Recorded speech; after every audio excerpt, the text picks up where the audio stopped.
Good morning, folks.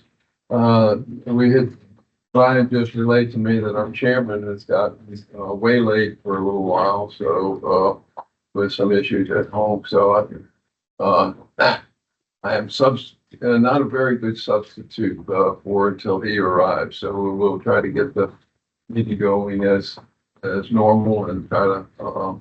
We got a very lengthy agenda today, so we try to get it started going in. Brian, if you go ahead and call the roll. I will. Thank you.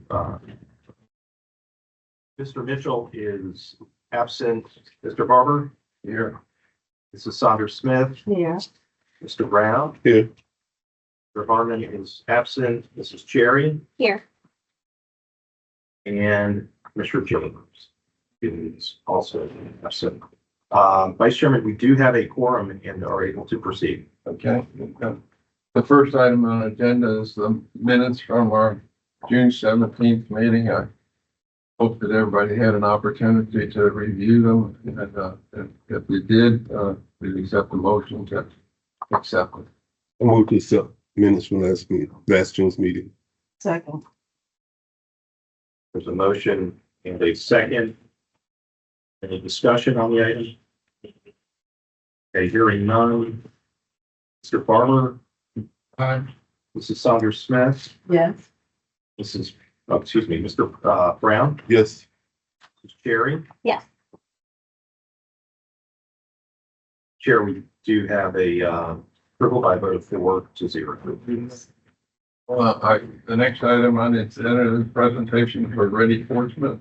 Brian, do you have an introduction? Yes, thank you, Chair, Vice Chair. I would like to introduce the commission to Stan McCrae. She's the Deputy Coordinator for Emergency Management with the City of Portsmouth.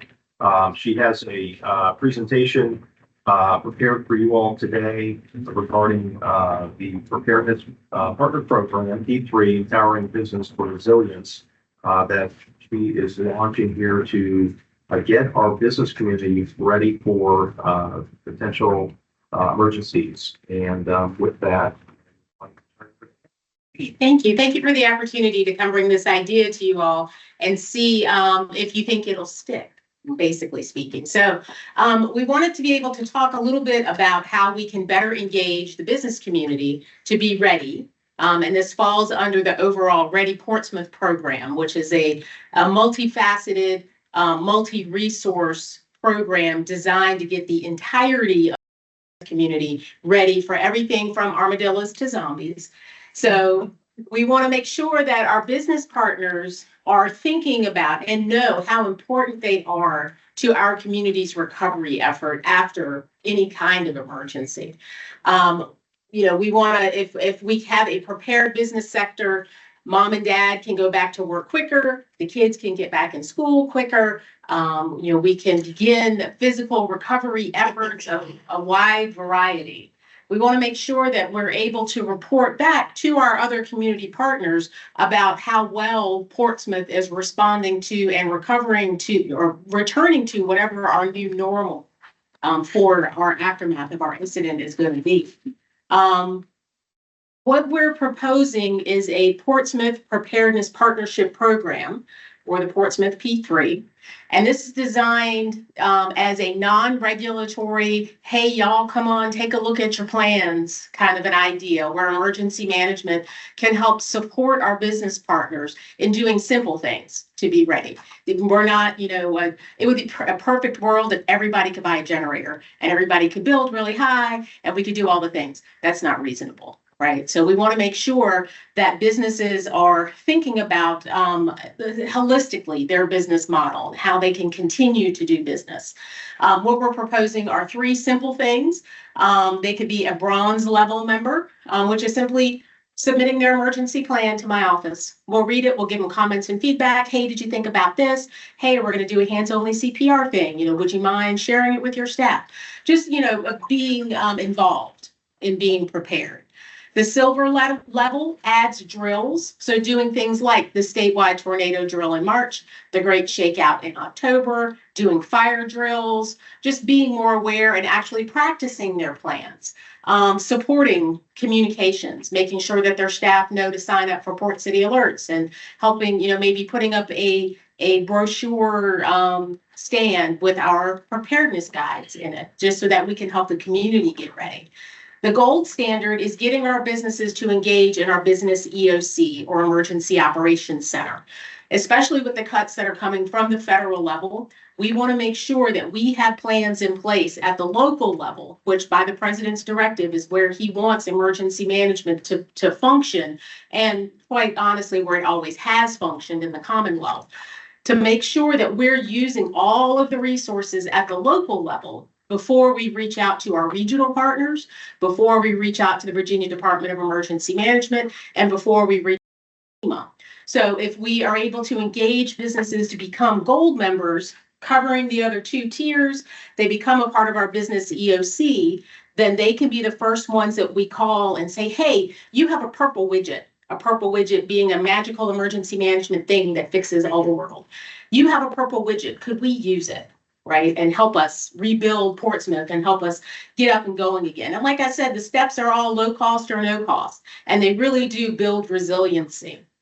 So what we're promoting, or what we're asking you all to do, is to endorse the P3 program, encourage our current business partners to participate, and then to come participate in our August 15th workshop.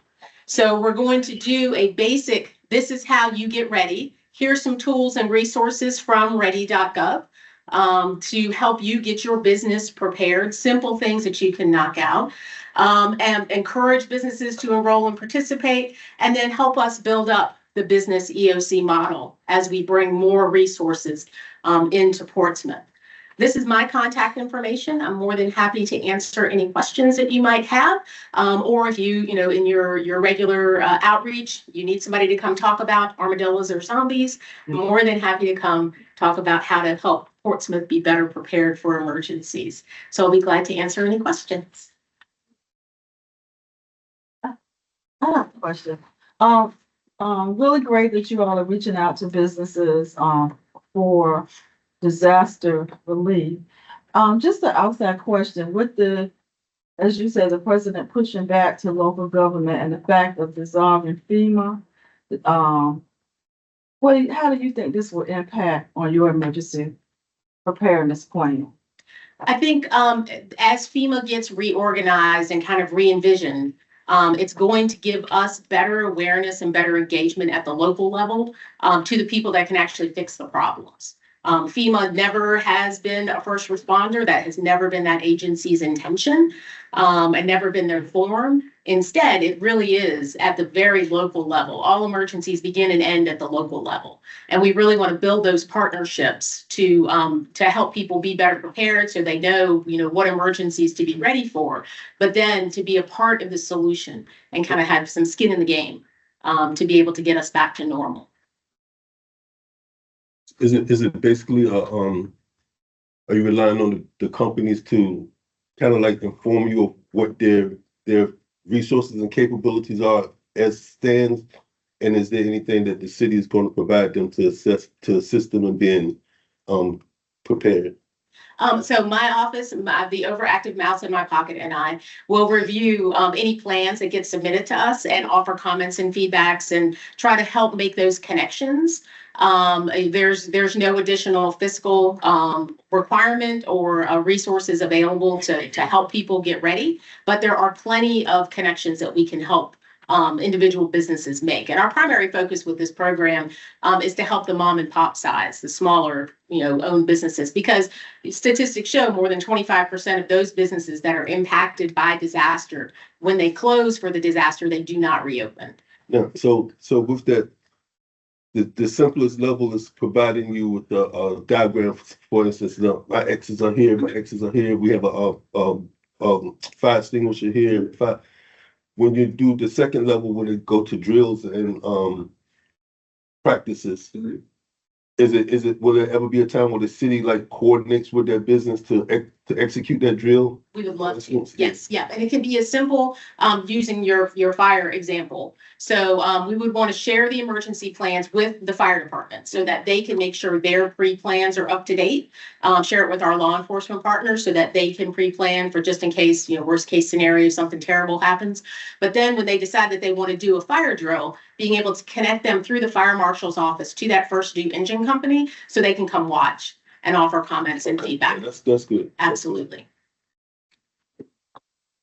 And I think it's important to, if I may, mention the August 16th, 15. 15th, invitation that we're going to be issuing to, citywide to businesses to, meet here in the police auditorium for a briefing by us and you, most importantly, to our business community. So we'll be doing an outreach and, first come, first serve. If we fill all 70 seats, great. But that's happening too, just to engage and get the word out about what Anna's department is, trying to help do.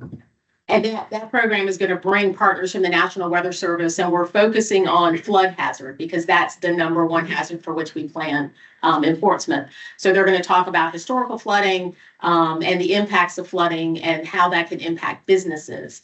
And they're going to be one of our keynote speakers.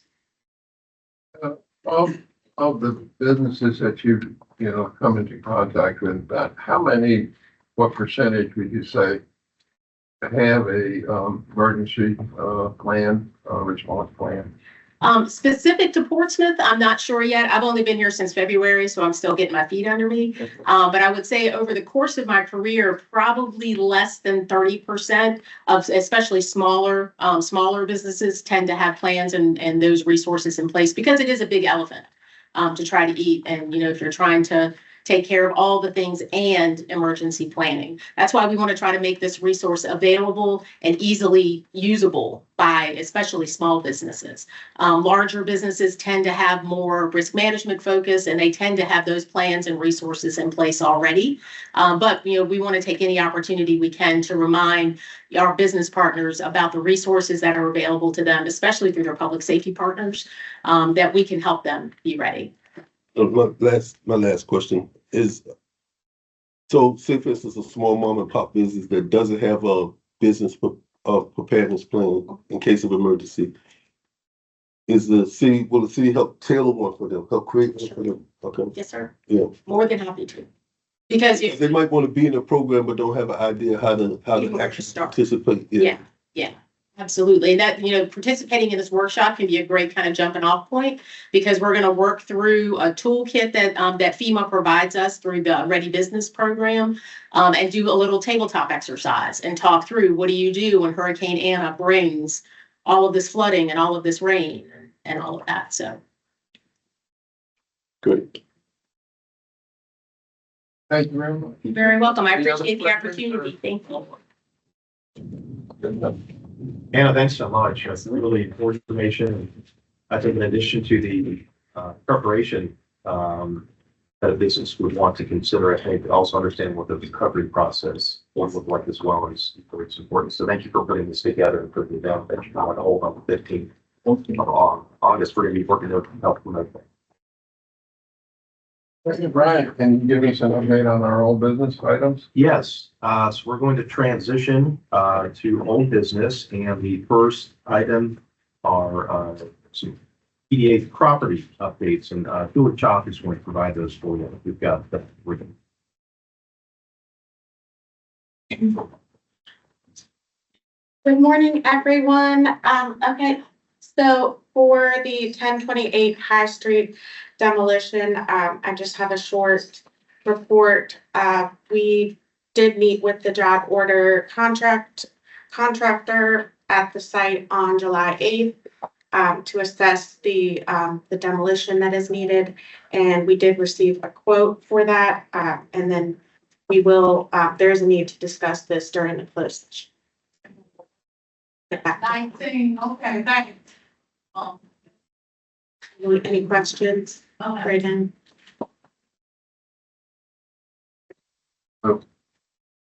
Probably have more in closed Yeah. session. More to come.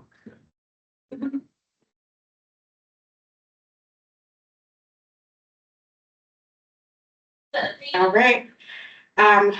Also a short report for 1117 High Street. The bid package for, this project to, replace the roof on 1117 and 1121 and, create an interior shell, vanilla shell on 1117, was submitted to procurement on June 10th. It is still with procurement, it has not yet been posted, and we received notice last week that there's an additional form that is now being required. So we are working to complete that and hopefully have that project posted soon. I'm hoping by the end of the week, but it's kind of, it's not really up to me, so.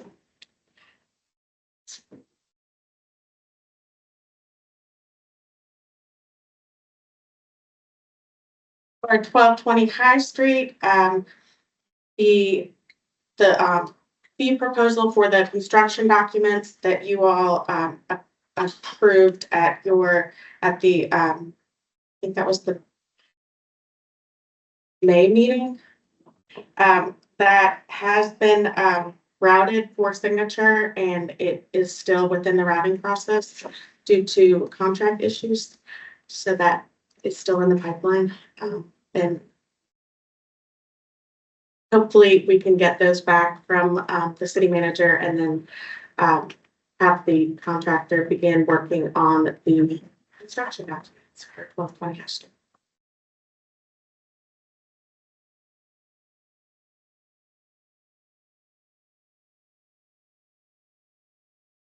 You're on a roll, so keep going. Yeah.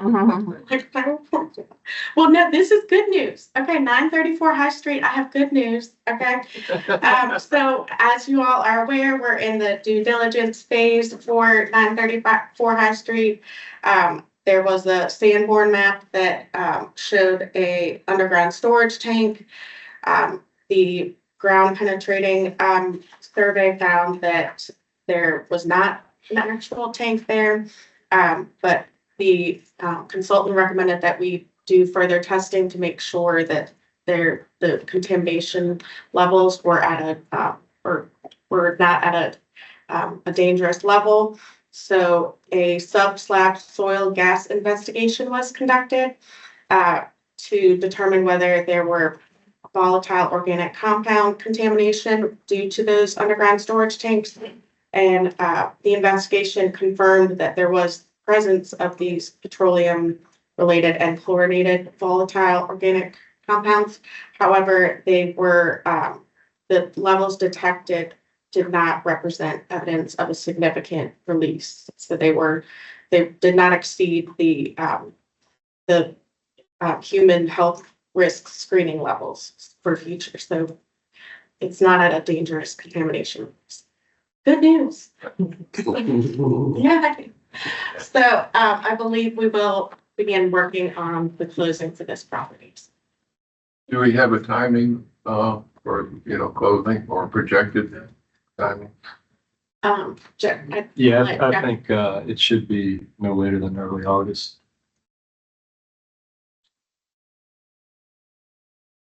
We have notified the seller of the fact that, the results came back positive and we're able to move forward. So the latest would be the 24th of August, which is the contract expiration date. So definitely time to work with Jeff and this team to make that happen. So Okay. Well, thank you, Julie. Thank you. That's good news. Okay, 219 Pavilion Drive. We do have a need for action on this item. There was a requirement to extend the contract period for the property, which was actually set to expire on July 17th. The date has been moved for the feasibility expiration to December 17th. We continue to work through some issues with city infrastructure that bisects the property and essentially runs underneath the truck court for Frito-Lay.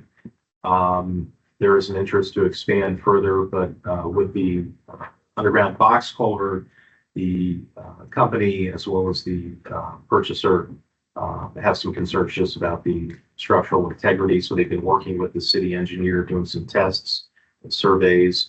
It's taken longer than expected, so we are looking at moving that date out to December. We hope it does not take that long. They're fairly far into the study process, so we just gave them some additional time so we don't have to come back to you again asking for another extension. There is a need for a vote. We do have a resolution that has been prepared. And we believe that Jeff, do we need to read that? Yeah, it didn't go out with the packet, right? Okay. Whereas EDA entered into a purchase and sale agreement dated January 20, 2022 with Gerdau International Inc. for the conveyance of 219 Pavilion Drive. And whereas developer has diligently pursued site design and permitting, but has had to address issues related to the configuration of the property and railroad encumbrances. And whereas developer has requested to extend the feasibility period expiration date through December 17, 2025. Whereas it is in the interest of both parties to allow the developer additional time to complete the permitting process for the development. Now therefore it is hereby resolved that one, the amendment of the agreement to extend the feasibility period through December 17, 2025 is hereby approved. Two, the chair and vice chair are each authorized to execute an amendment to the agreement in accordance with the intent of this resolution. Three, the resolution shall be effective immediately upon its adoption. Do we have a motion? Second. Commissioner is second. Is there any discussion on the item? Okay. Hearing none, I'll read the roll. Mr. Barber? Aye. Ms. Saunders Smith? Yes. Mr. Brown? Yes. Barry? Yes. By sharing the amendment was approved by a vote of 4-0. Thank you very much. Okay. You want to address the small business loan program? Yes. The small business loan program, which you all are aware has been in the works for some time. We do have some progress to report. The purchasing office has advised staff that the program has been awarded to one of the respondents, which was Bridging Virginia. So a notice of award has been issued. We are currently in the process of negotiating contract and terms for the program with Bridging Virginia. And we'll be working with the city attorney's office to have an agreement for your approval at your August meeting. So we're close to being under contract with the vendor and then launching the program. What was the vendor's name again? Bridging Virginia. Virgin Virginia? Bridging Bridging. Virginia. Okay.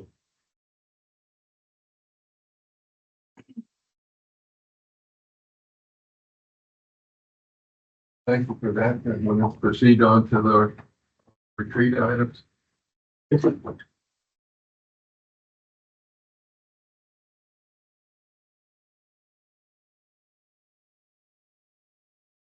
Okay. EDA retreat review. We do have some updates for you. I'm going to walk through the three major action items that the EDA identified at the retreat, and just let you know where we are in terms of updates and status.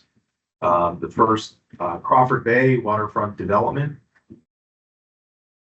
The project committee has been appointed by the city council. You include two members of the city council, which are the mayor and Councilman Hugel. In addition to that, EDA chair and vice chair will be serving on the project team as well as the city manager and city staff. The RFP for the real estate consultant, the evaluation panel convened on Friday last week and conducted interviews with three of the respondents. So that was on the 18th. We had a total of 6. proposals that came in, and after reviewing those 6, we shortlisted the 3, and those interviews were conducted on Friday. We are in the process of making.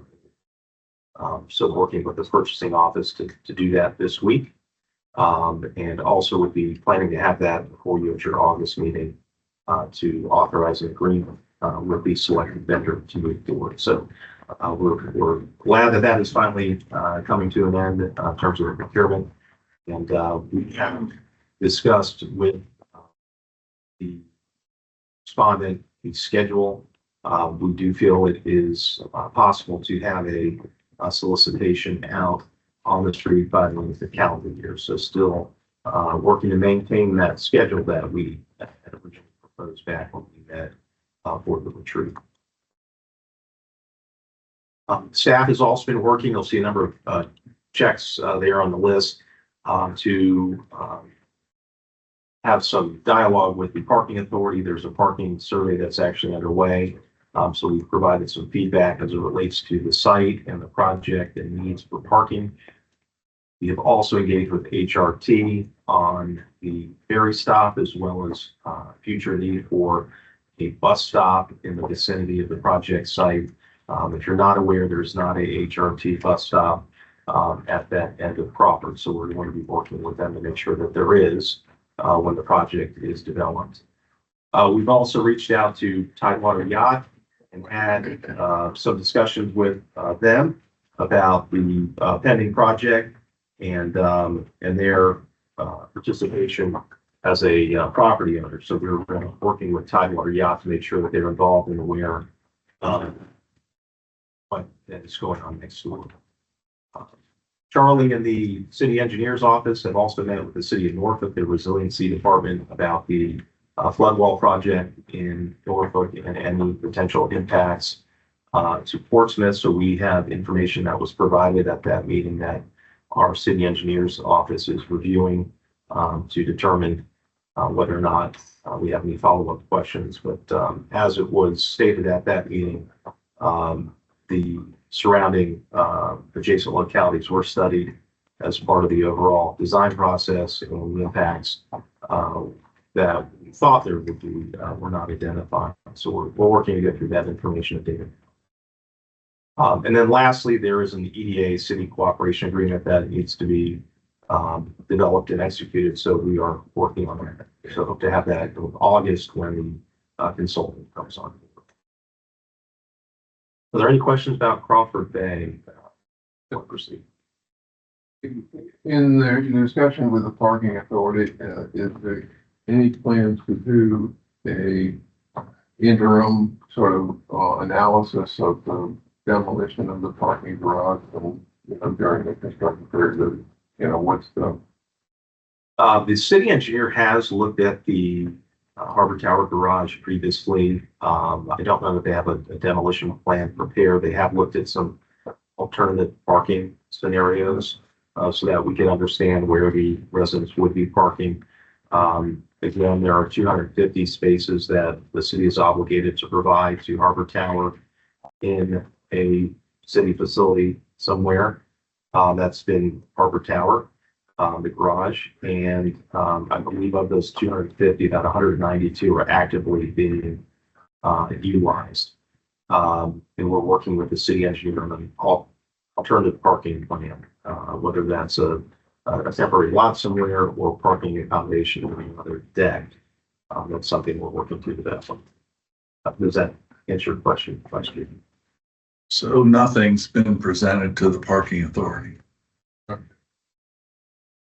Not at this time, but there will be a plan to present something when that information is ready. Can we get a schedule for that? Yeah. We can, yes. Yeah.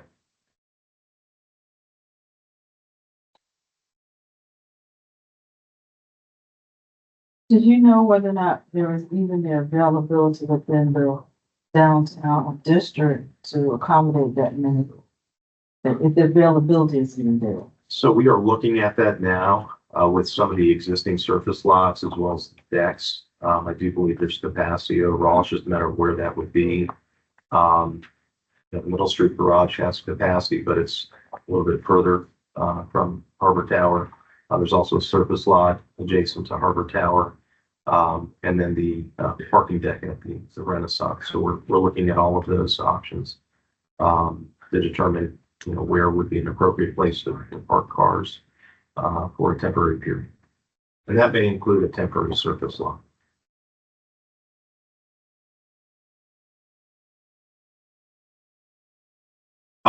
The Lake District, we are in the branding and placemaking plan process. In fact, we're scheduled to meet with the Davis Agency, which is the city's marketing firm, to begin that process this week.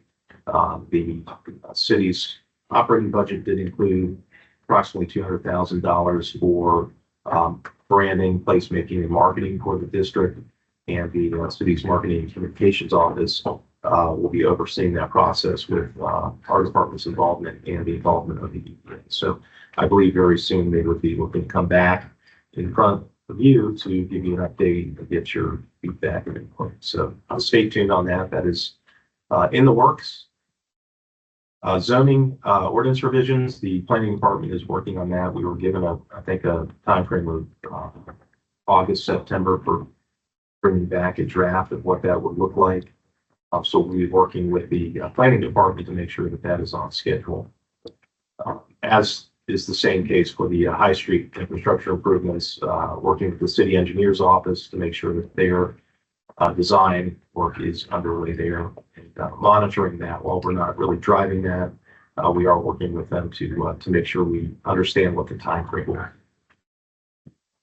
And then the last item is an add-on that came out of the retreat, which is the creation of a business development committee made up of EDA members. And I'm going to turn this one over to Chairman. It was a suggestion that I think he raised at the retreat. So. Yeah, I think we're trying to stand up a committee to really work on some of the EDA-owned properties. Specifically the Shiny Computer and the Holmes property. Those are two properties that we think we can get some work started on, both in terms of what we think makes sense to go there, what the cost will be, and a developer. So what I like to do is maybe present in August a little bit of a timeline of the steps necessary for us to move forward, everything from looking at grants that may be available, doing maybe a consultant helping us define what makes sense for those two buildings. We will be back from Greenville, so maybe we'll have some insights from that trip as well. But really just to get a timeline of activities with an expected delivery date on those two properties.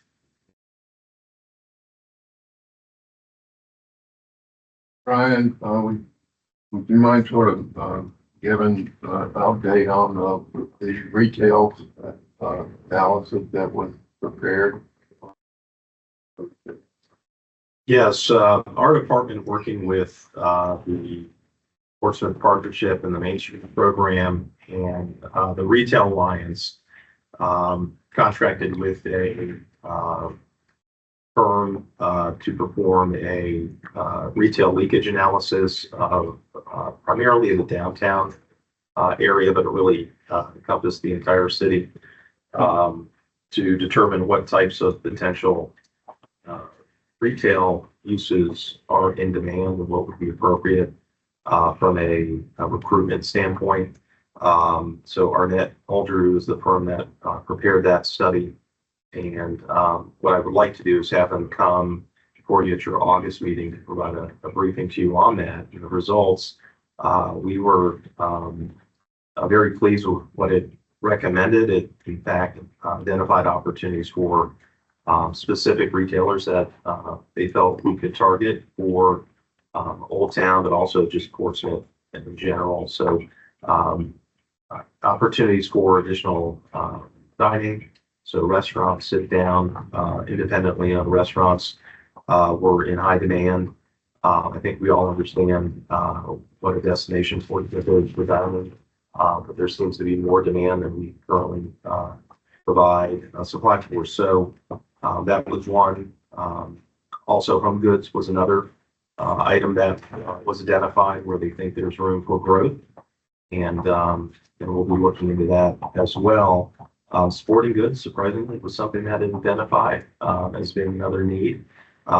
So we'll be studying all of those, but we do want to get and it'll probably be in August, and give you a briefing on the results of that. And that study would include the Innovation District. The Link District would be included in that area. So there are potential opportunities to locate those types of businesses there.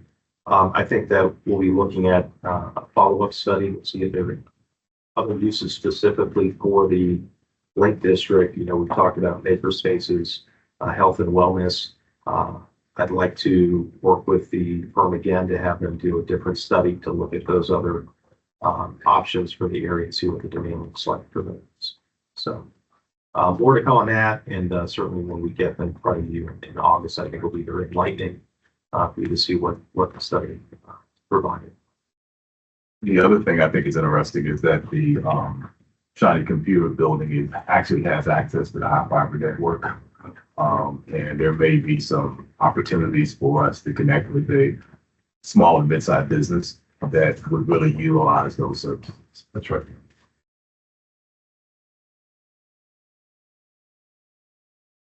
And lastly, the entertainment district, no real update here. We are working to have some follow-up discussions with the casino developer, Rush Street Gaming. We're just waiting on that to get scheduled. So we have had some initial conversations, but we do need to have a formal meeting with them about the adjacent property. I think we'll look at the possibility of having some studies and market analysis done for that land to determine what types of entertainment-related uses that would be a good fit for the casino as well, would be appropriate for the site. So we're going to be working to schedule that meeting, and we'll let you know when it happens. Or any other questions?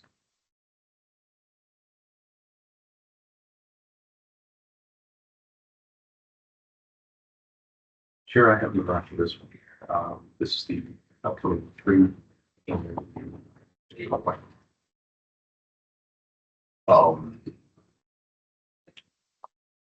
We are finalizing the presentation. Dale, myself, and Brian will meet, I think it's the first week of August, second week of August, to kind of go through the revisions and prep ourselves for the meeting. Most of what you hear is stuff that you guys are already familiar with. A little bit of an update on the waterfront, where we stand with that, and also around the Lake District and the district. So really nothing is for you guys. So hopefully everyone will be able to attend. We will send out meeting reminders, probably several, but if you could please just note this date on your calendar and plan to attend. If you're not able to attend, please let us know as soon as possible.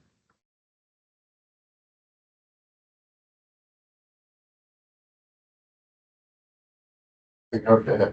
Yeah, Brian, want to launch into new business? Yes, sir. The first item is a business investment grant update. We have a few slides here to provide kind of a recap on FY25 as we close it out. And I'm going to turn it over to Autumn to talk about our two Smart Start business grants. Thank you all.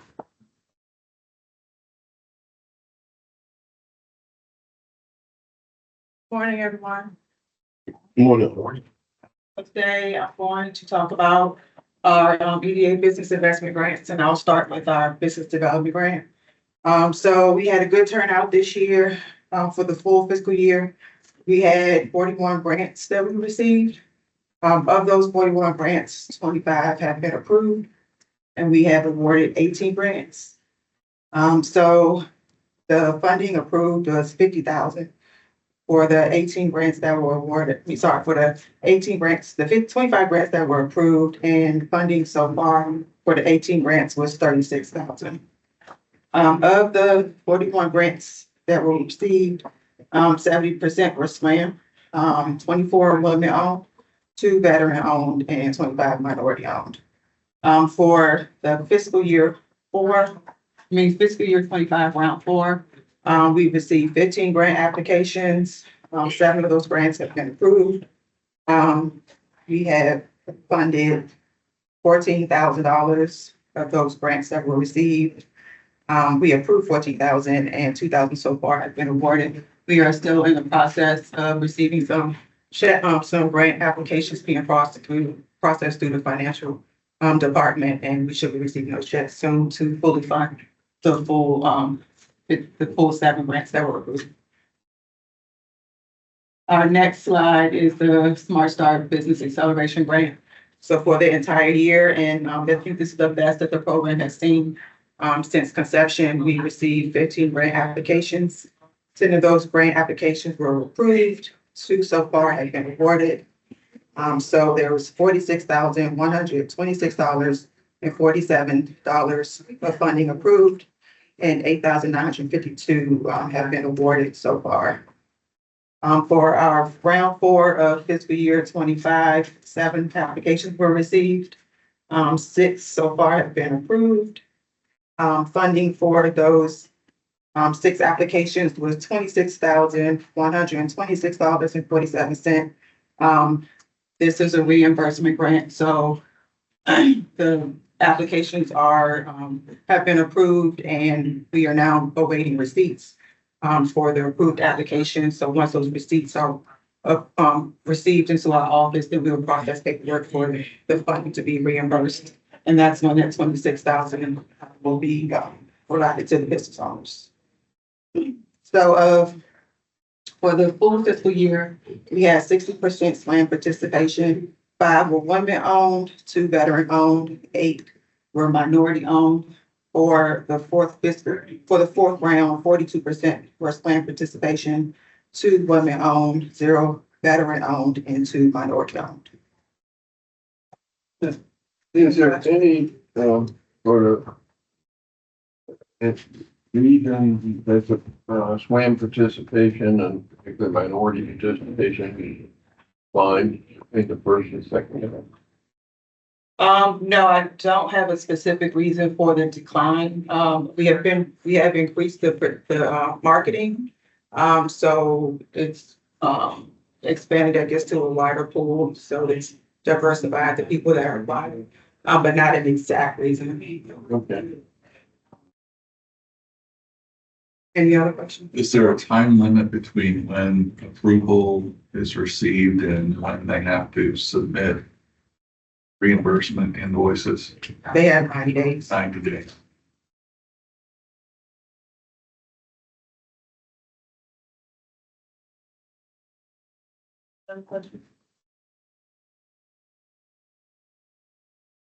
Thank you. Okay, the last program under the business investment grants is the real estate investment grant program. So a recap for FY 25 year to date, there were 26 applications received under the program, and 22 grants were approved and awarded. To date, 21 of those have been processed. Funding approval amounted to $352,668, so just under the $355,000 that the EDA budgeted for the fiscal year. We have awarded just over $290,000 of that, so those funds have been dispersed, and we are currently in the process of working with the property owners and businesses to complete the remainder for distribution. So we do have some that are still in the process of completing their work. There was no round 4 because the funds were fully obligated. We had just a small portion left, so we did not launch the last round as a result. But for the year, you can see the SWAM participation is 32%. As you'll see here in a minute, we continue to have high demand for the program. But certainly FY 25 is being close. Are there any questions on this fiscal year? Again, I guess I'm looking at this SWAM participation again, this is lower than what our business is do you have any speculation as to, reason that we got not having more SWAM participation? Is it because the business is, or the property owner are typically not wanting? I think it's a combination of factors. I think in addition to, businesses being eligible, it's also offered to property owners. And I think it's just been a lower, percentage of ownerships that would qualify as SWAM entity. Yeah. One thing I noticed, with our recent application, is that some of the applicants haven't been completing their SWAM. It's not included in the application, so maybe we can switch it to the requirement. So that may increase their, yes, so everybody has a good contribution that part of the application. Another part of that is, while some businesses may be owned by women, minority owned, veteran owned, not everybody goes through that certification process at the state and federal level. And so that might be another reason why there may be more participation, but based on an actual certification standpoint, the numbers might not line up.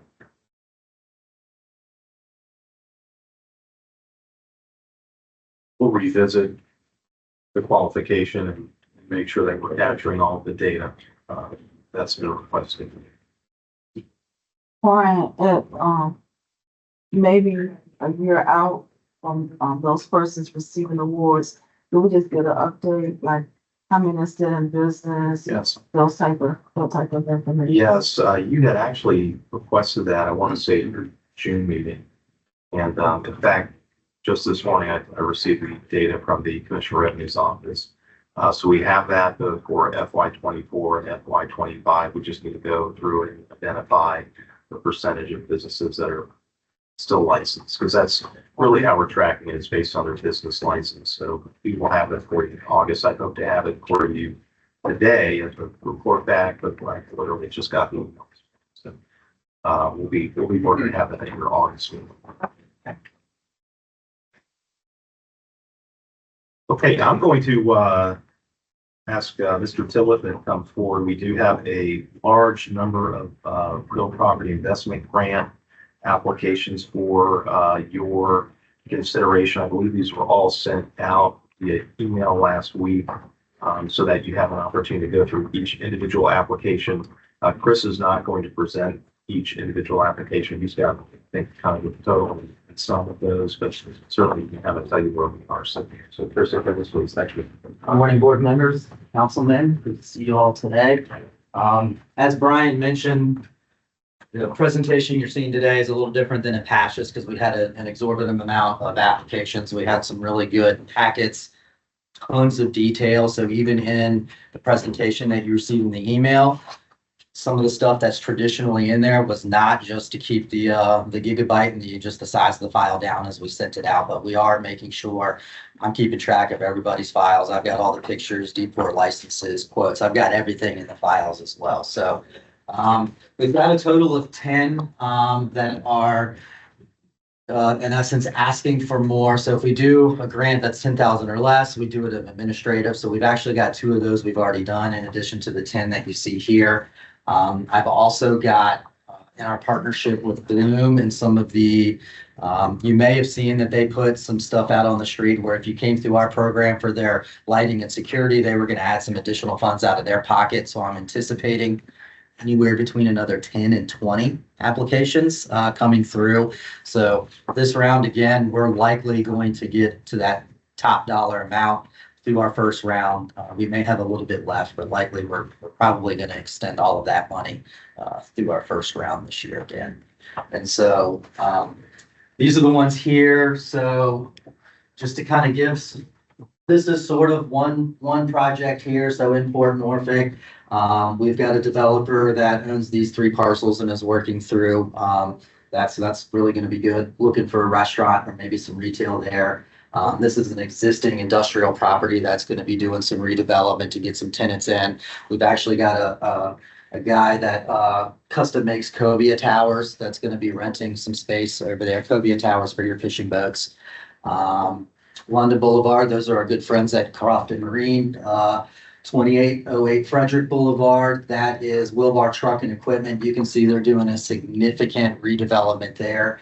2810 Chicago and 2903 D Creek are sort of the same kind of developer project. So that's a big industrial parcel at the corner of Portsmouth Boulevard and Frederick. So you've got a towing and recovery company that's going to end up going in there. But based on the multiple parcels that they have there and the redevelopment they're doing, they had actually come in for 3. One of them was under 10,000. So we did an administrative approval of that.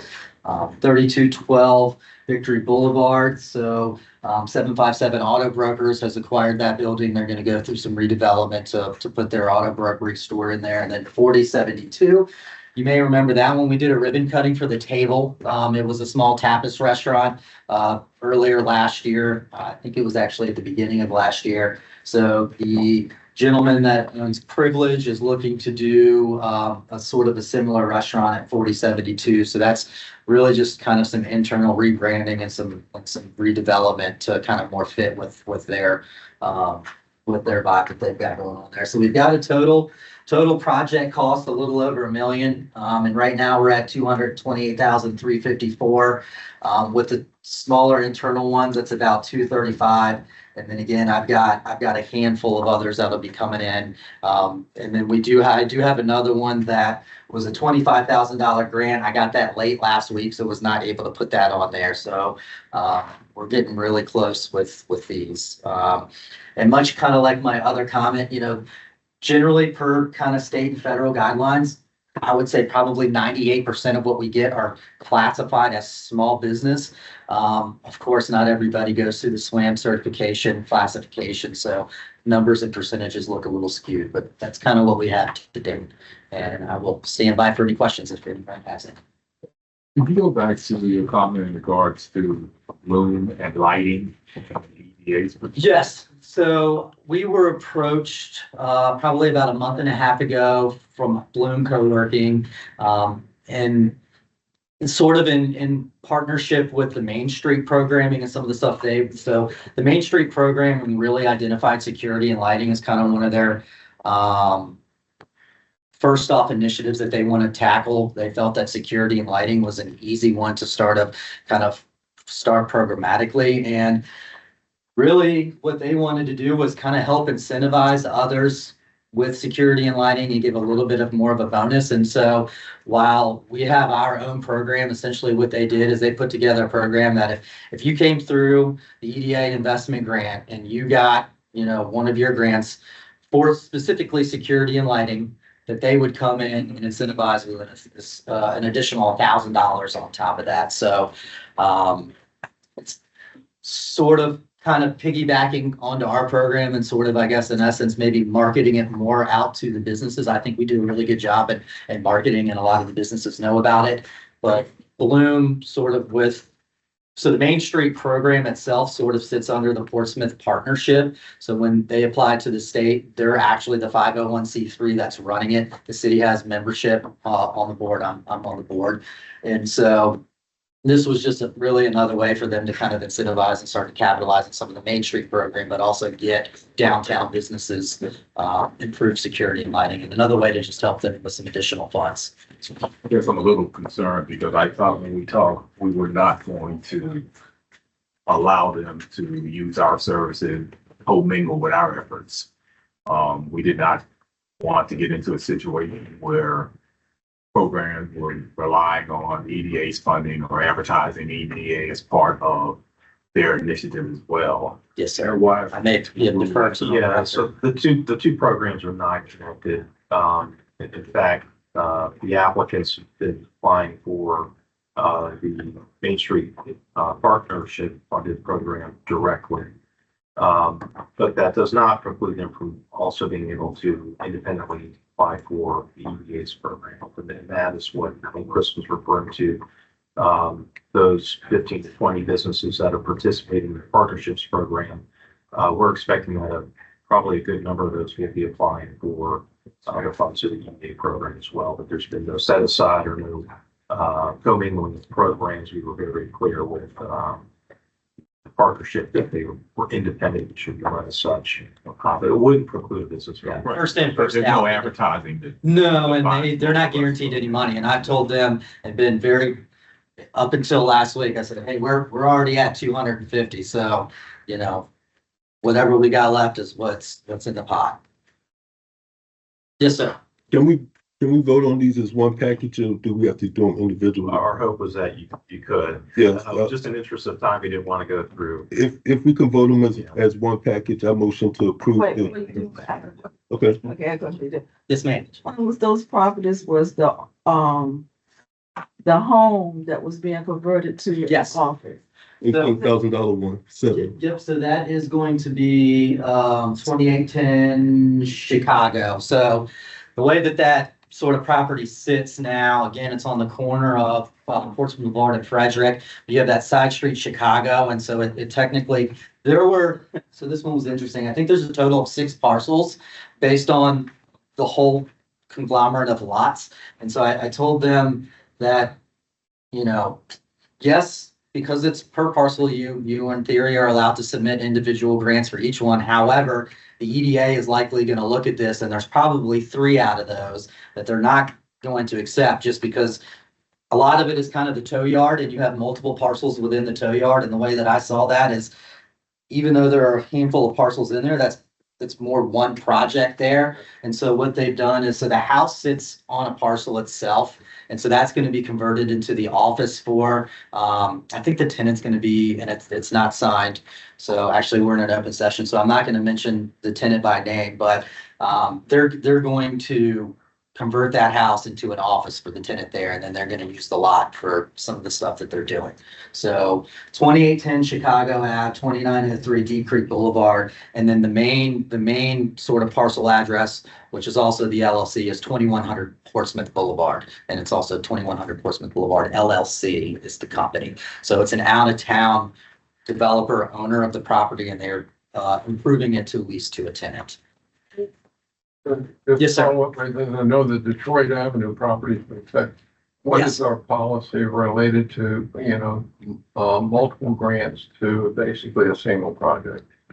So this one, everything is up to the EDA discretion. I think, per the guidelines, and Jeff and Kelsey could certainly correct me if I'm wrong. I think that you all have the ability to do as you please with these. The way that we looked at this one, so, the Detroit Avenue, though it's sort of one kind of building, they have the separate addresses. And the reason that the prices are the same is that they're the same exact size, a suite kind of A and B, even though that they have their own sort of addresses there. And the contractor's doing the exact same work in each building. So that basically what they did is gave them a total price and said, you can kind of just divide this by 2 to get. So that one, when you look at it, it likely could look like a typo or somebody messed something up there, but that is correct. It's essentially a dual suite building that they're doing the exact same vanilla shelling. We do allow for a property with multiple suites addresses to utilize the program up to a maximum of 3 times. And where this has come into, I guess, been an issue is we've looked at for instance, a commercial retail center where you've got multiple suites, or most recently the professional building, which had, I think, 6 ground floor commercial spaces. They were able to use it up to 3 times. So that's really kind of where we fall. If I can add before we move on to a vote, I am employed by Crofton, which is applicant number 5. So I have restrained from the discussion and I will be recusing myself from the vote today. Do we want to pull that one out and do 2 votes? One on that one and then the other? I don't know what rules are or aren't, if she's allowed to vote on the others. I think if Ms. Cherry's okay with it, I think you can still do 1 vote.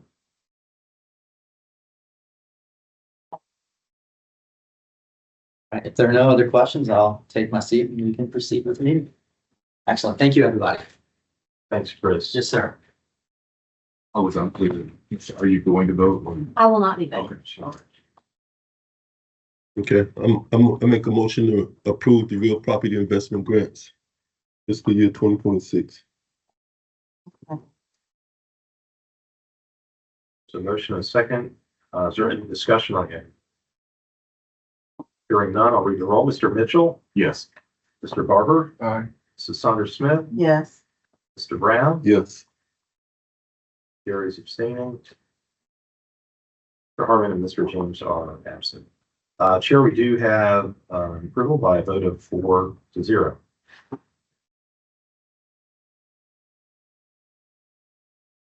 Thank you very much. That was a lot of information now in the package, so we appreciate you reviewing that in advance for the questions you have. I was gonna say. That was a good job on the package too, by the way. Sir, Yeah. It's a good job on that package. It was very thorough and and if anybody wants additional information on it, I mean, feel free to reach out to me and we can talk over each one of these, or I can share additional information. Thank you.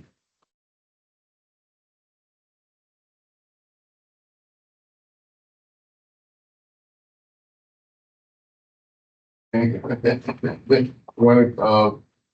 have a presentation from Miss Terry on the Mariners. Yeah, so I won't be giving a presentation as much, but I'll keep this a little bit brief, but, I had mentioned this previously to the group about potentially a visit to the Mariners Museum. And so I'll just share a bit about the why behind that. I joined the Board of Trustees in the beginning of the year, and have just been really impressed with that group. They're, very, a mission-focused organization, and their leadership, Howard Heggie, is very committed to the group making decisions and developing programming that are in very strong alignment with their mission and their guiding principles. And they've also expressed an interest to just develop more relationships within the maritime industry and the maritime community.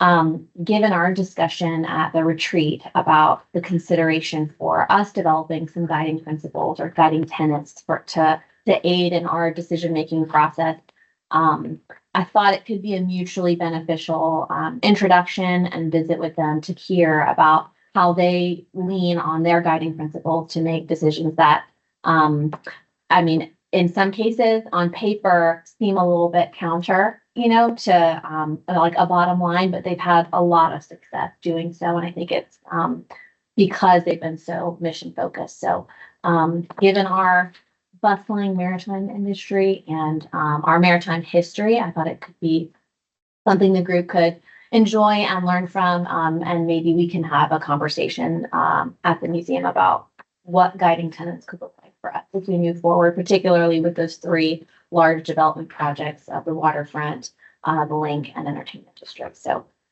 they've offered a date of, I believe, Thursday, August 28th, from 10 to noon to come and do a visit. And then they have a restaurant cafe there and to host us there for lunch afterwards. So I'm just kind of sharing that and pitching that to the group to see if anyone would be interested in doing something like that.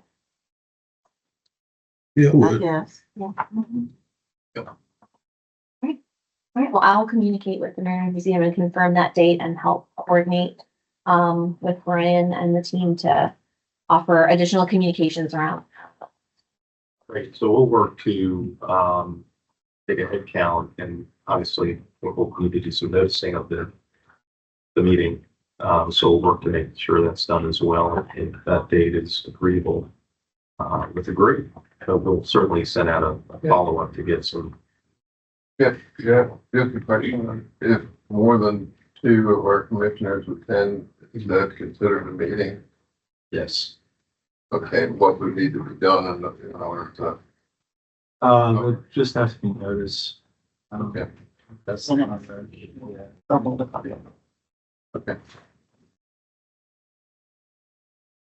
which we can do.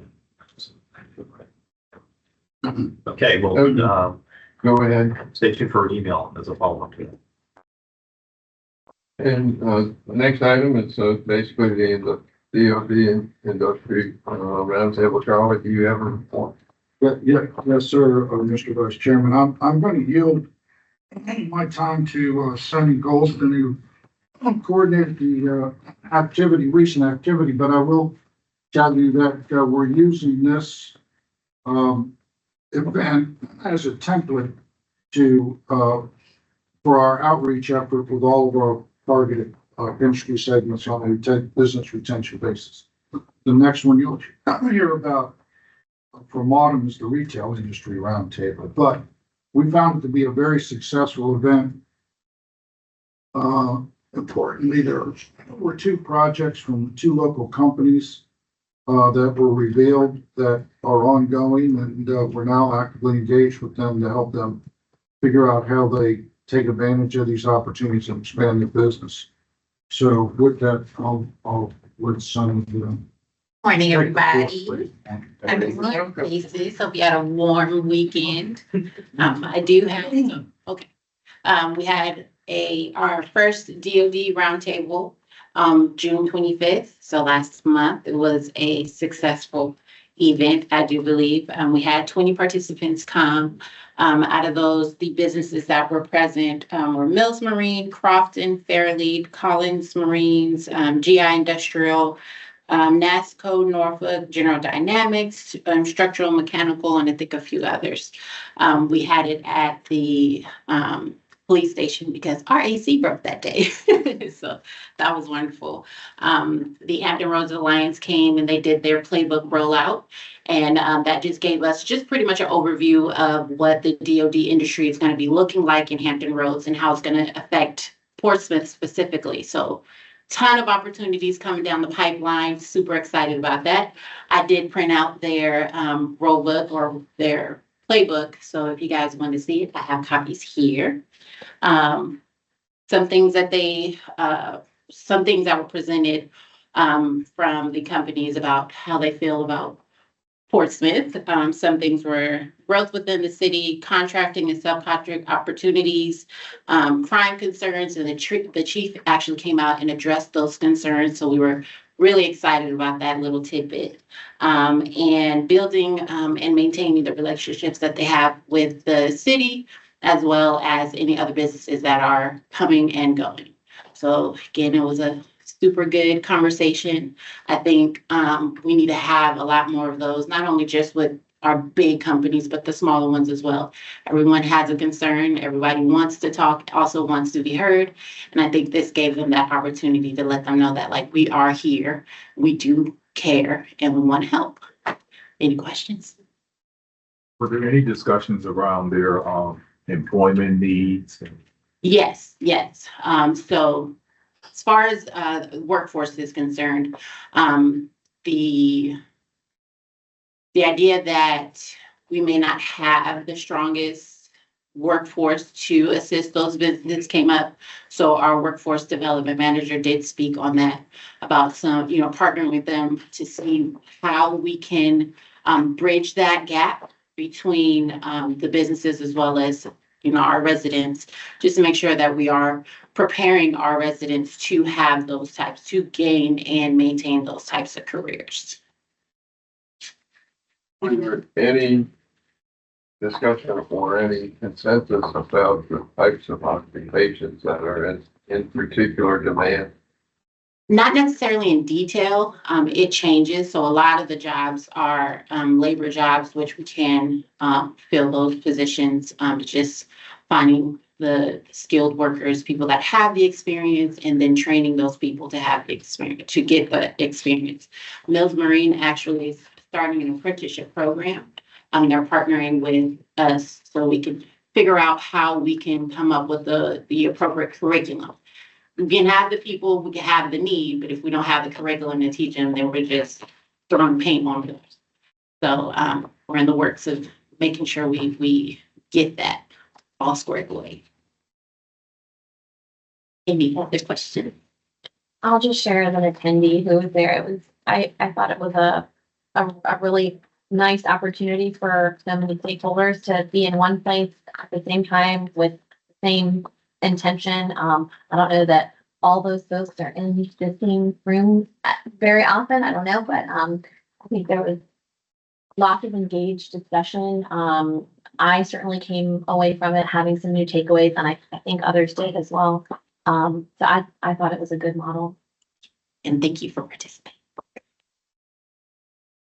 I can just kind of follow up on the workforce question that you had, Vice Chairman. I think one of the things that came out of the meeting is not everyone was aware of the resources that are available in the community, whether that be through public school system for Tidewater Community College, making sure that everybody's aware of what programs exist today that they can tap into, but also what is coming with the academy that the public school system will be developing, specifically as well for skilled trades.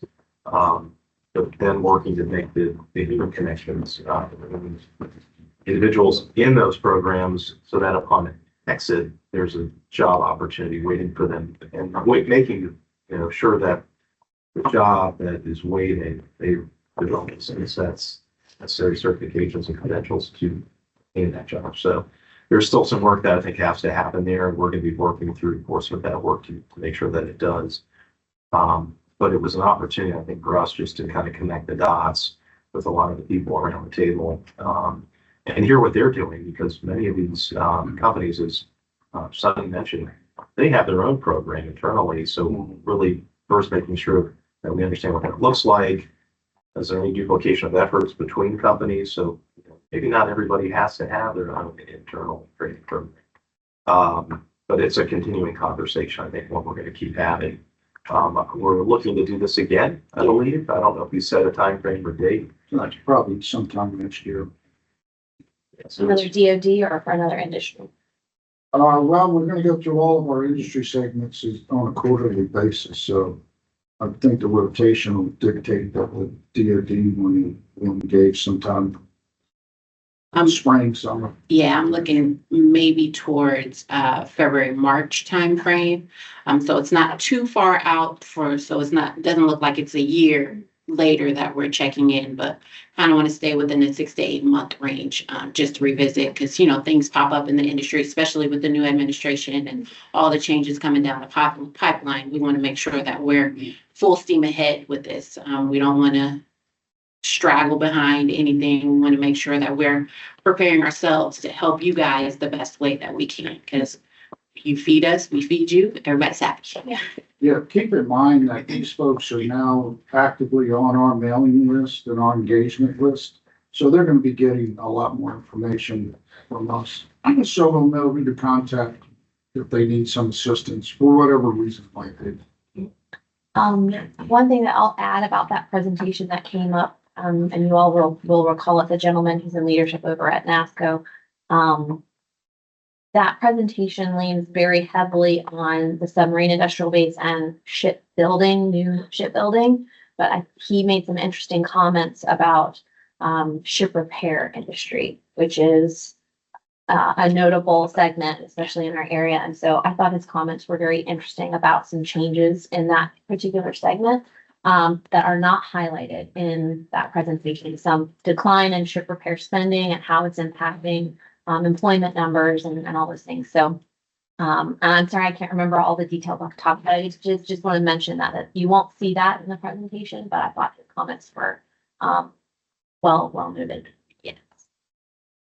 I have a question. I don't know if you're able to answer. I'm not that familiar with entry-level requirements in that industry, but if generally a person that could get into that type of industry, being a high school graduate or so many years of certain skill sets, generally what do they look for?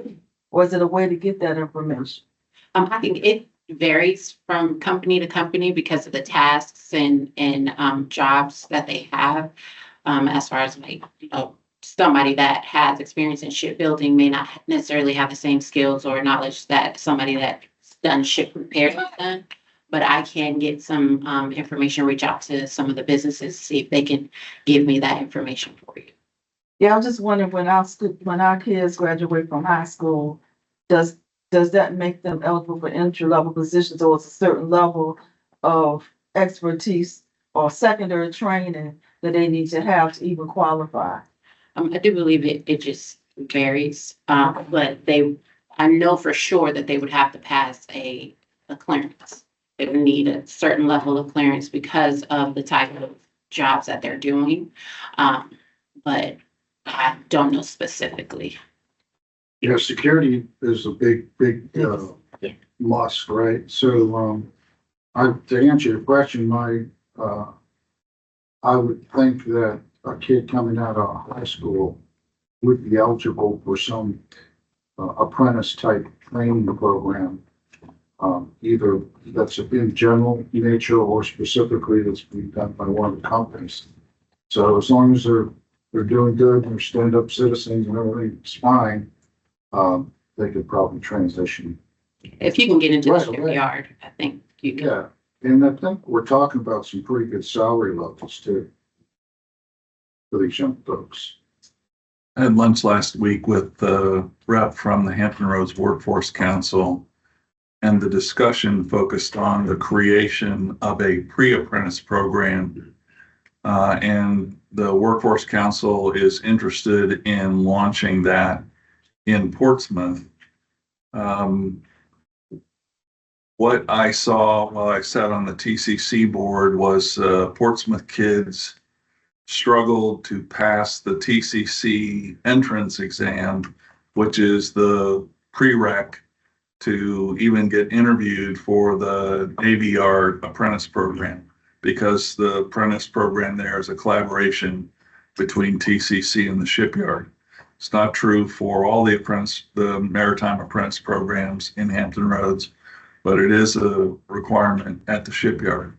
So recognizing that that's been a challenge, we're now working with the Workforce Council to figure out what would a pre-apprentice program look like. Is it just to get kids through the TCC entrance exam, or what does the Navy Yard and other maritime folks need out of a pre-apprentice program?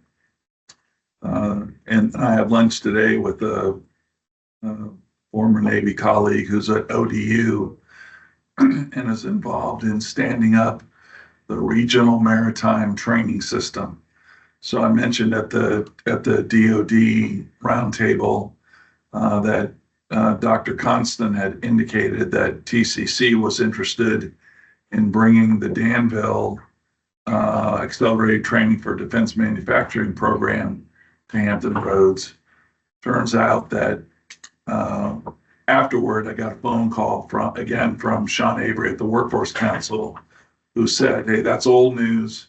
We're now Workforce Council, ODU, TCC, and some others working on standing up this regional maritime training system that is similar to the Danville program, but more geared to not just advanced manufacturing skills, but other trade skills that in fact are available at the Skilled Trades Academy and are based on demand signal from the maritime industry here across Hampton Roads."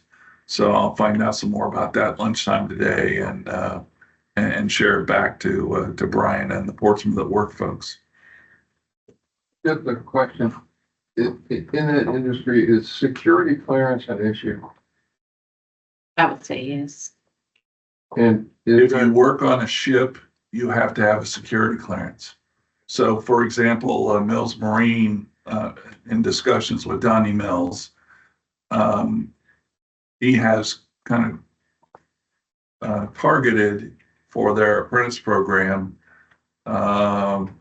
folks being released from jail who won't necessarily be able to get a security clearance, but he has work in his back shops that don't require a security clearance, and so he wants to provide the opportunity for recidivism, but you know, has to thread the needle to make sure that what he's doing is what he's allowed to do. I'm not current on this, but you know, in times past, there was a lag, a particular time lag in terms of applying for the security clearance and being able to get it. I don't know whether that's still. It's currently still a 6-month lag between when the application is submitted and when it comes back approved, which even for the Navy Yard is a challenge. So you have somebody that's in a holding pattern for up to 6 months before they can actually get cleared and come to work. And in the meantime, they need to put food on the table. And so, I know. you know, getting a job in the interim while they're waiting is a challenge. It seems like we always kind of have this circular conversation over the year. The time is like, there's a need for positions. How can we get students to move into those positions? These are the deficiencies from either the student's perspective or the organization's perspective. And I always feel like we're at a loss in terms of, A, there are tons of organizations out here doing things, but have we ever measured how successful they are? You know, they got to be maybe the top 10 that demonstrate consistent success, that maybe those are the organizations we ought to invest in and pour into. We never seem to understand, at least from my perspective, how many students actually graduate. You know, those that graduate, how many go on to college? How many go into what types of jobs? What is the opportunity for them to move forward? What training can we do to position them to get into these positions? I just think like there's always a lot, but it's hard to measure what is successful. I would love to see somebody just do an overall assessment of all these programs and come back and say, this is a quality program demonstrating what it should do. This is a marginal program. This one's not too well, you know, because we're just kind of going around and you never know if you're successful or not. At least from my perspective, I never know if something really was a hit or was not. And are you referring to like programs like workforce programs, apprenticeship programs? I'm referring to all of it. You know, what is the measure of success of these programs? Rather than articulating what they do, you know, when I was in business, you got to have a measurement. You know, you got to demonstrate that you're doing what you should be doing, or you should not be doing it. You know, Well, I think that's what Leo in Workforce is trying to do now. Just doing an overview of all the programs that we've been partnering with and just seeing, you know, what has been the success rate? Are people still, you know, staying in those positions? Are they able to move up in those positions? So you might be able to get some data sooner than later. Yeah, if I can just tag on to Sonny's comments, Leo is intensively reshaping how we measure the success of his program, of that program. So be able to get our arms around some metrics and some measurable results so we know where we're spending our money is going to be effective. Yeah. Past it's just kind of been here and there and here and there. But we're not sure if the young person is now fully employed or not employed. Or... Councilman Hubel, I think, as I recall at the round table, that you maybe share some statistics about just the city's graduates, that they're of the number of seniors that graduated, this is how many had jobs, this is how many, whatever. I don't mean to put you on the spot, but I thought those were interesting numbers. So I'm on the CT advisory committee with the Portsmouth Public Schools. So 3 years ago, we had 8 kids graduate into jobs at signing day. 6 of the 8 went into the military. Last year, we had 16 graduate into jobs, 8 of those into the military. This year, we had 30 graduate into jobs, and 12 of those, I think, were into the military. So the good news is, year over year, we're doubling or more than doubling the number of folks that go through signing day and actually sign on to a job opportunity. The bad news is this year there were a total of 30 out of 800 kids that graduated from our high schools. I think, estimate that about 200 of those 800 are headed off to college.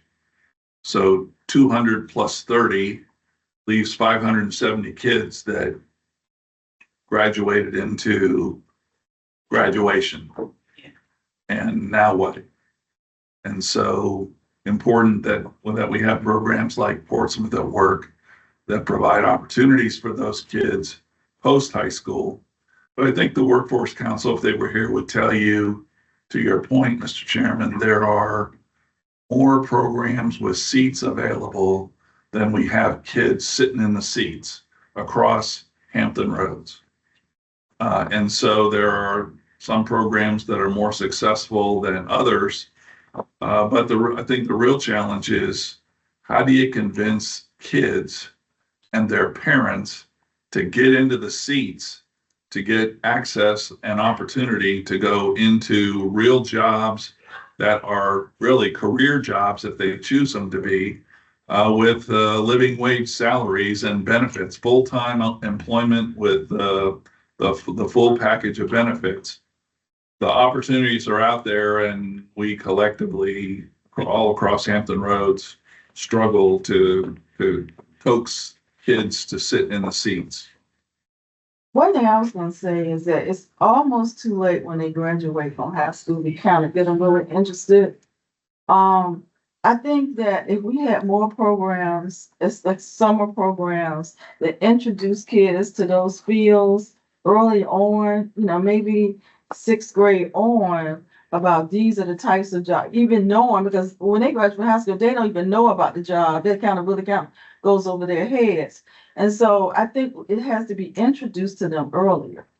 And they have to have a passion and desire to want to go into the industry. You could introduce it to them at childhood, at birth, but if that's not something they want to do, then that's not something they're going to be attracted to. Ever since I was in high school, the mantra was you could get a good job at the shipyard, which was true, but not everybody wanted to do that type of work. So other people went to college, people went in the military, they did different things. But the industry still survived because it's here now, and we're talking about the same thing, training students right out of high school. I went to internships at the Naval Yard. I learned how to weld. I learned fantastic skills at the Norfolk Naval Shipyard at Metro Machine, but that's not an industry that I desire to go into as an adult. I wanted to learn the skills. I always like learning things, but. Well, yeah, and I agree with you about that, but there's a segment of children that are doing nothing. Right. I mean, it's but not you're not their parent.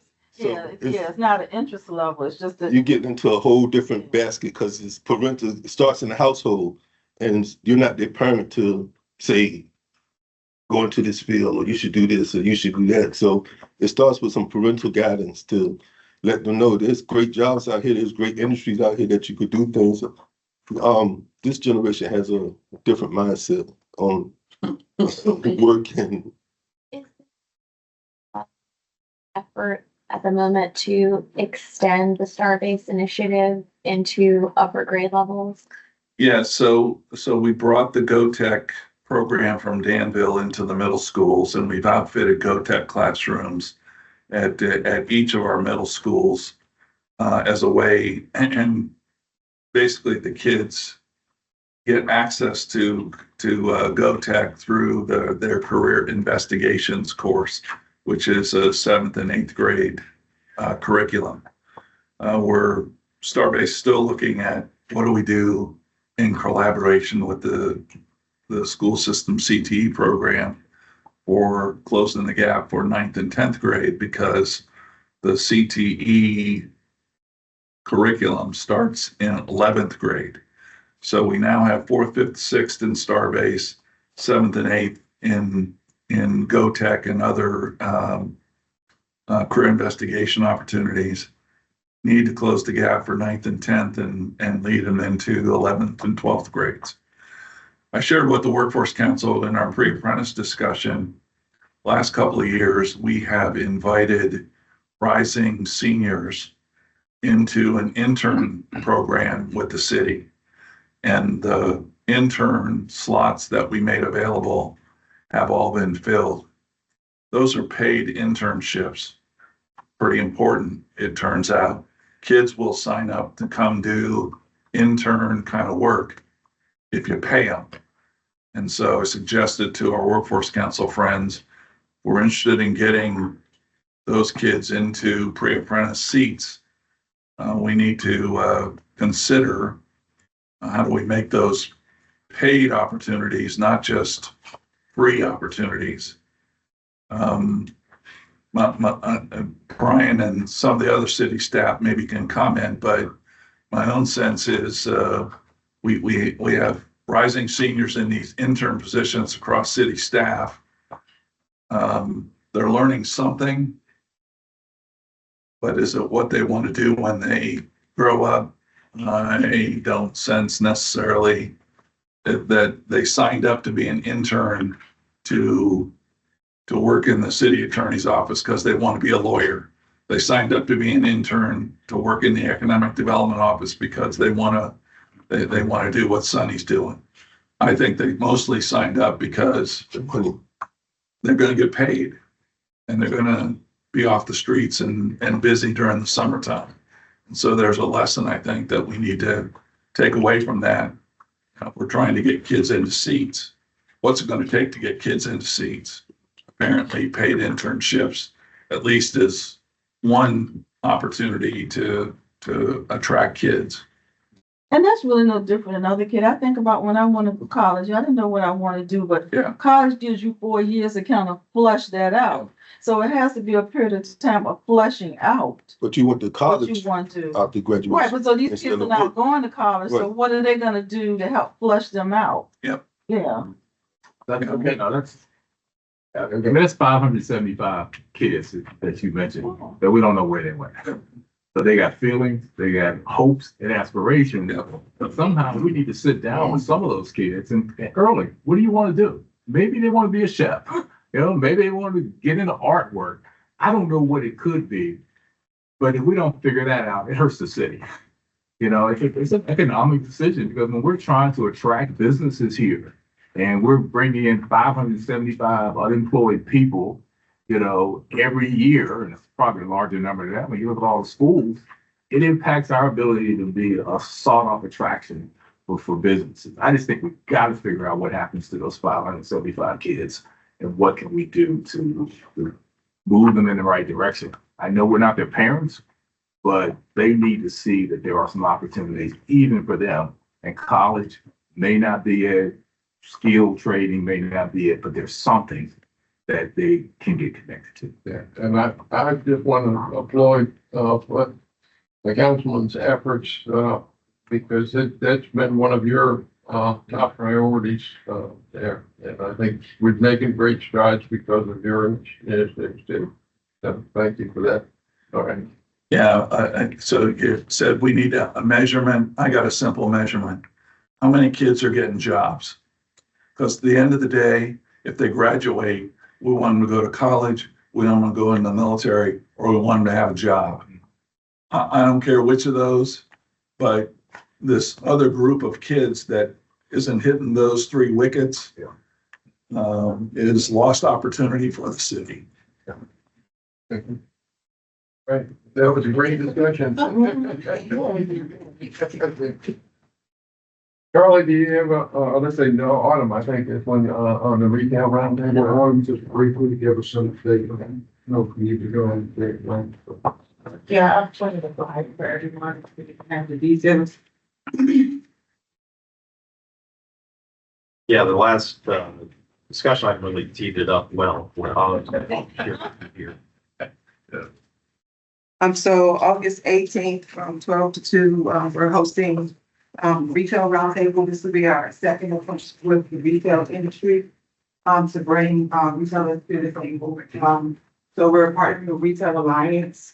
They are going to speak on a study that they recently conducted on the retail industry.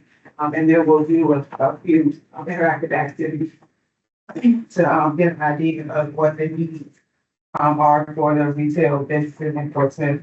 Last year, we strategically invited specific retailers. This year, we're going to lean on Retail Alliance to help us promote the event to get more businesses to sign up. And then maybe widen the pool of be invited this year. This round. Any questions?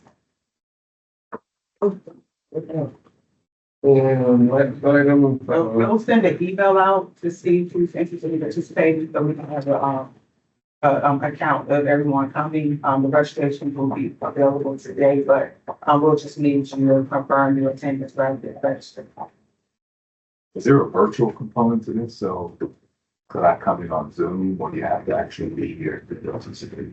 We can set up a virtual for EDA, but it won't be the option for the actual. Any other comments on that? Yeah. Brian, did you have, We do, Vice Chairman, thank you. We have received an offer of sponsorship for the upcoming Leadership Exchange to Greenville, South Carolina. The casino, Rivers Casino Portsmouth, has offered to provide a $2,500 sponsorship for the trip. And the city manager thought it would be appropriate to have that run through the economic development authority. In order to do that, we would just need to be able to accept the sponsorship, which would require action. So we gotta wear their t-shirts to Greenville. I'm just joking. I don't believe the sponsorship is coming in the form of poker chips, but I do believe that they will have a member of their team attending along with city leadership. So they did desire to contribute to support the effort, which I thought was very kind of them to do that, to step up as the first sponsor. There is a possibility there would be others out there as well. But in order to move forward with that, acceptance of the sponsorship, we would include some action. do we have a motion to? I motion to accept the money from Rivers Casino, $2,500 sponsorship. Second. Second, is there any discussion on the item? Hearing none, Mr. Mitchell, Yes. Mr. Barber, All right. Mrs. Saunders Smith, Yes. Mr. Brown, Yes. and Mr. Perry. Yes. Here, the item is approved by a vote of 5-0. Next item is going to the motion for closed session, and I'll go ahead and read the motion.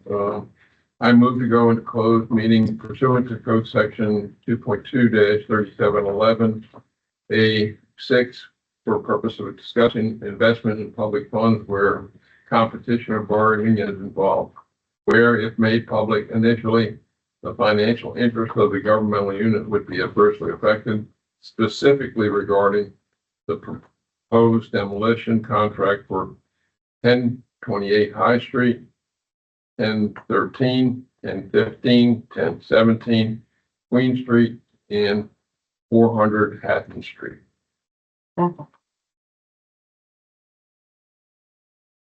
Second, is there any discussion? Hearing none, Mr. Mitchell, Yes. Mr. Barber, All right. Mrs. Saunders Smith, Yes. Mr. Brown, Yes. and Mrs. Cherry. Yes. The item is approved by a vote of 5-0. We are now in a closed meeting. I hereby move that each commissioner certify to the best of their knowledge only public business matters lawfully exempted from open meeting requirements under the Freedom of Information Act, and only such public business matters that were identified in the motion by which the closed meeting was convened, heard, discussed, or considered in the closed meeting just concluded. Second. Second. Discussion, Mr. Mitchell, Yes. Mr. Barber, Yes. Ms. Saunders Smith, Yes. Mr. Brown, Yes. Cherry. Yes. Mr. we are back in an open meeting. Is there any other items that the commissioners would like to? I do. I want to get an update on our thoughts and what our efforts that we initially started in Craddock and Afton Square, since Bracy Parr is no longer the forerunner, the leader of that initiative, and we had a vested interest in that area. Can we get updates as to where we are with that now? Sure, I'd be happy to provide that to you now. Please do. Get your thoughts and direction for how to proceed. So you are correct. Oh, you got it now. Stands, we own 3 parcels of property in Craddock. 2 of those are vacant now because we demolished an old warehouse. The other is I think it was a bank building at 53 Afton.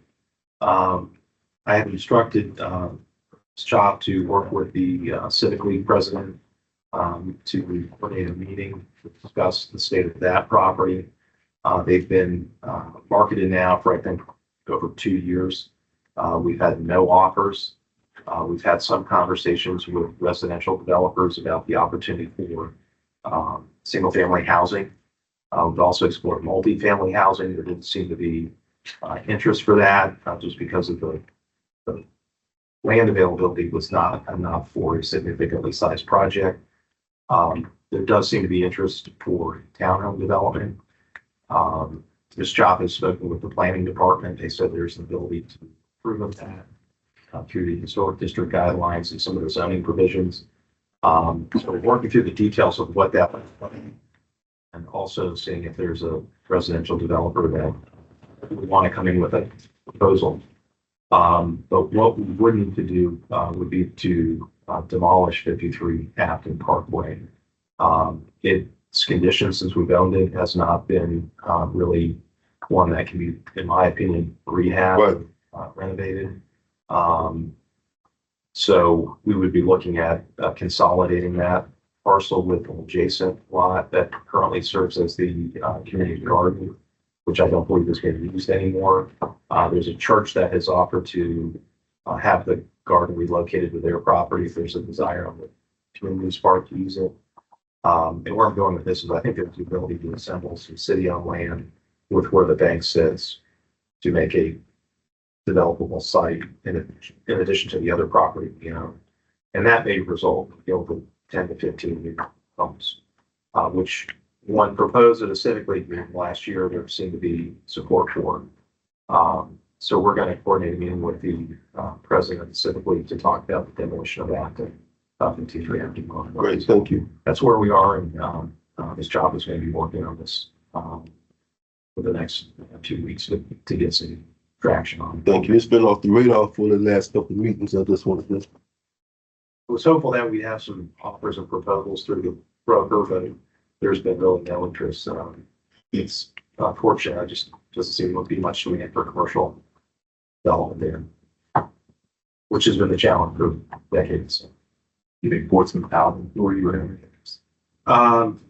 We could certainly share it with them. I hadn't gotten that right yet. There seems to be some market rate interest, which I think would be good for Craddock to have some market rate housing coming online. Looking at what occurred just across George Washington Highway, the old Craddock High School site, Afton Green, I mean, those 176 units have sold as quickly as they are built. They're priced in the mid-300s. So I think there's an ability to bring some of that activity and advantage for an investment. So we'll be moving on. Vice Chair, I have a couple. One is that Commissioner Joe Harmon had called me, wanted to know if he could stand up a small group to work with the Portsmouth Arts and some of the properties that we have for murals. So I'm to see if there was any objection to that. If not, then we'll go forward. Please. And the other thing is, do we know where we stand with Fairleigh? Weren't they supposed to build something? We had this about a year ago. They were supposed to build some divider. Cushion. Have they done anything? I'm not sure that they've moved forward with what was proposed at the time, but we'll have to check on that and see what other action may be required. I haven't seen any, what, they were talking about storage of large components, and I haven't seen any of that on the site. So we'll check on that, verify, they have the ability to, for a lot of those components over at the Fairwinds landing site in Norfolk, which has been done, as that material is moving on its way to Newport News Shipyard. But we'll check and see what's going on at the old North Pier site. Yeah, there's some pieces and parts of the new aircraft carriers that sitting over there at Fairwinds Landing that really can't be accommodated over here, it seems, but we can come back at your August meeting with a call. Any other? I'm fine. The Danville trip that we're doing. Where you trip that we're doing? I would like to go, but physically I'm not able to ride a bus. I can't even drive a car in a car that long. And if I pay for my airfare, I want to know if y'all would consider reimbursing. I think it's like $250. Is there any objection? I don't. Why would? Now, I would go. Yeah, we can talk. Let me. Participation of the attorney plan. I don't know. That'd go with There's it. no other. Is there any, prohibition? Let me speak with the city clerk. I've heard some similar, inquiries about travel to and from Greenville. I do believe there was a desire to have, everybody traveling in a group for, purposes of making sure everybody is arriving and departing, at the same time because of the size of the group. But let me, speak with Ms. White, just based on, what you shared, an accommodation to see if that would be acceptable. I can certainly follow up. I've been practicing my camp bus songs. Flying isn't always advantageous now. Advantage, I said it isn't always advantageous. just can't be in a car. I mean, it's not just a bus, it's the car, even a car. Yeah. It's a 6.5 to 7 hour trip. Trip, it's a long, trip. And I'm sure there will be a stop at some point along the way, but that's a long time. See it. I will certainly reach out. We'll check and get an answer. I unexpected 30-hour layover, you. I know. Those kind of numbers. But do we have any objection to covering the cost? No. Okay. Okay, so we will follow up, and advise you what bottom. Any other, is there any other, business come before the EDA today? If I could just, Vice Chairman, just take a moment to know your, next scheduled meeting is August 19th. That is the same date as your travel to Greenville, whether you're taking a bus or flying. That meeting will need to be rescheduled, so we're going to, be working on it. Okay. A new date. Which will be circulated, certainly make sure we can accommodate the group as best we can for full attendance. That was it. Thank you. Any other, okay. With that, I announce that the meeting is adjourned.